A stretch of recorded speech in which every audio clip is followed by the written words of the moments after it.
realize it, then the real magic begins. So that's what we have to do. We have to advance. Not that we stay stuck in the offensive stage, but we have to really repent and see, oh, I'm so offensive. When I chant, I don't get ecstatic symptoms. And what's wrong with me? I must be performing some of these offenses, because it's clearly stated in the songs of the Acharyas that as soon as we chant the holy name with pure intention, that all the ecstatic symptoms, such as crying, standing of the hairs on end, and so forth, will manifest. And we've all experienced these things in some small measure when chanting. That's why we're devotees.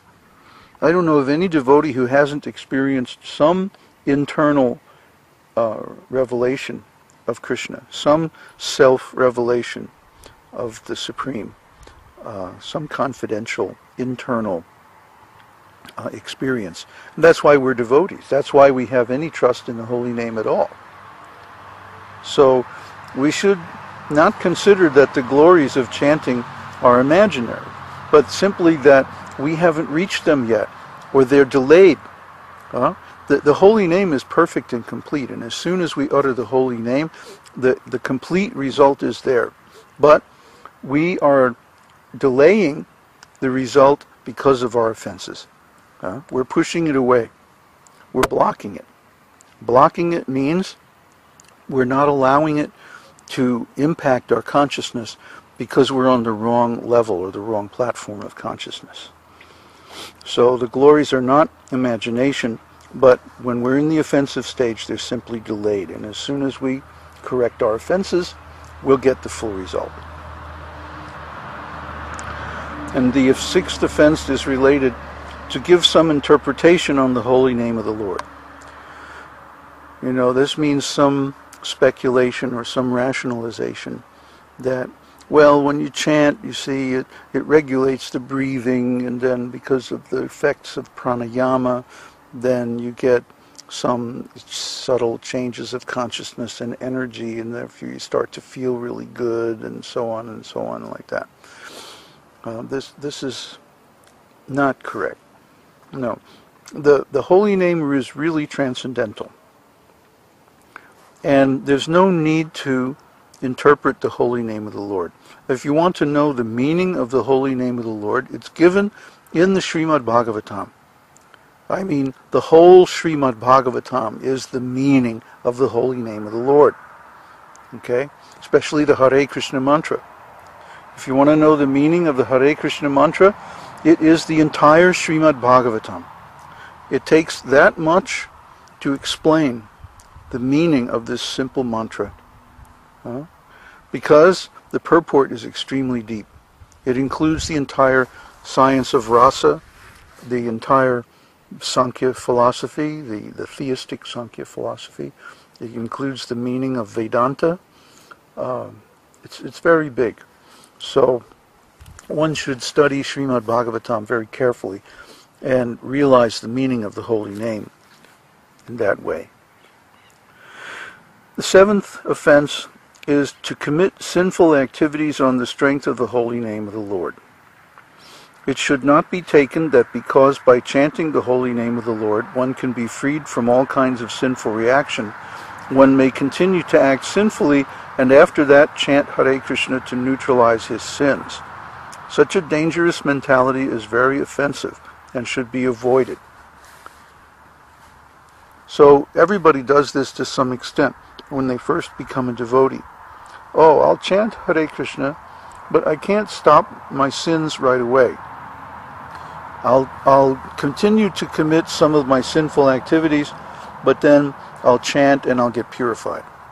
Well, this is exactly why we advise people not to chant the Hare Krishna mantra until they can follow the four regulative principles nicely. Some devotees criticize us that Prabhupada never preached like that, but actually you can find quotations in Prabhupada's books that support this.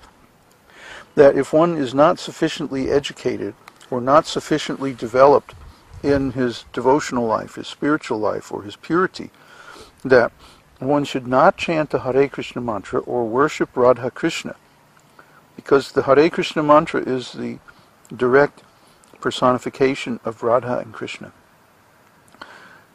And so one should not attempt to enter Radha Krishna Leela until one is pure. Otherwise, he'll cause some offense. This seventh offense against the holy name, this is exactly what is caused when we allow people or encourage people to chant the holy name of the Lord in any condition of life. No, one should be free from sinful activities. Then one can chant the Hare Krishna Mahamantra. The Panchatattva Mahamantra, Shri Krishna Chaitanya Prabhu Nityananda Shri Advaita Gadadhar Srivas Adi Gaur Bhaktavrinda, that mantra is free from any offenses. So even if you're the most sinful rascal, you can chant the Panchatattva Mahamantra and that will be okay. You won't occur any sinful reactions or any offenses. But if you are still committing sinful activities and you try to chant the Hare Krishna Mahamantra, you will create offenses and they will become an obstacle in your spiritual life. So be very, very cautious. We advise people, if they want a nice mantra to chant, that they chant Vishnu Sahasranam, or they chant the Dvadasakshara mantra, Om Namo Bhagavate Vasudevaya. These mantras are powerful because they're Vishnu mantras.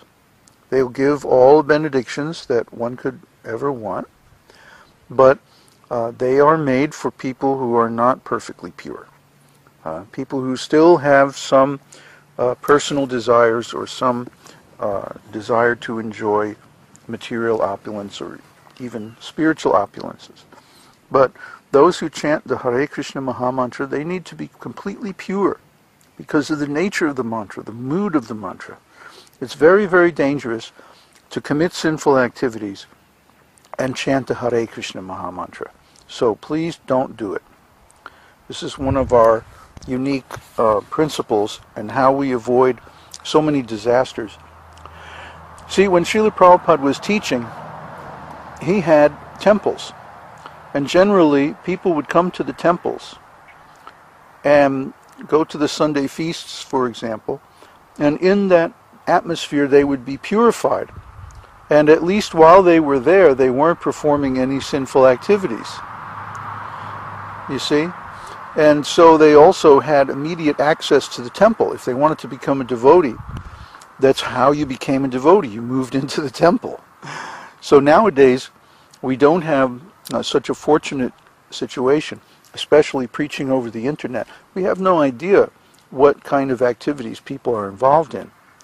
So for us to recommend that everyone and anyone chant the Hare Krishna Mahamantra in any condition of life would be irresponsible and would lead to creating offenses. We wait until they become our students and they become established in the teaching and capable of maintaining the four regulative principles. And then we advise, okay, now you chant Hare Krishna Mahamantra.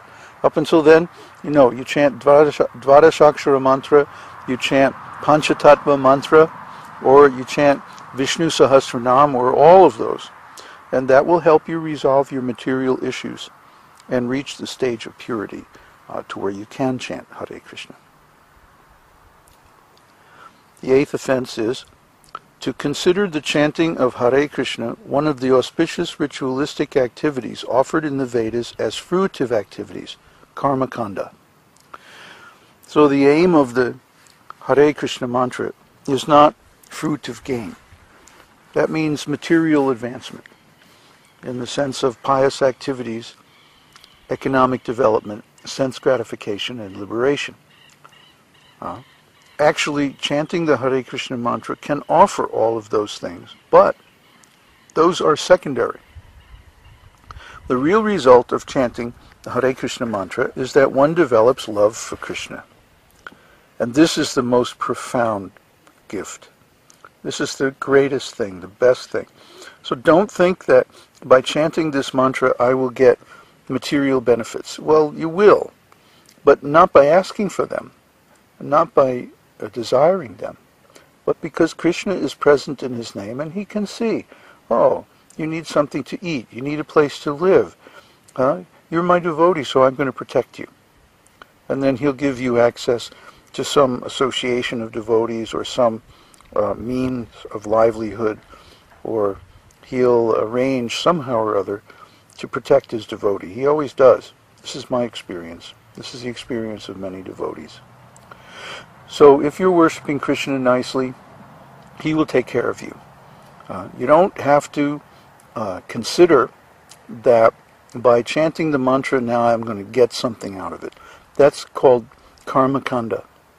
I'll do some service for God, and then we'll make a deal. I'll do something for you, you do something for me. No, that's not love. Love means that one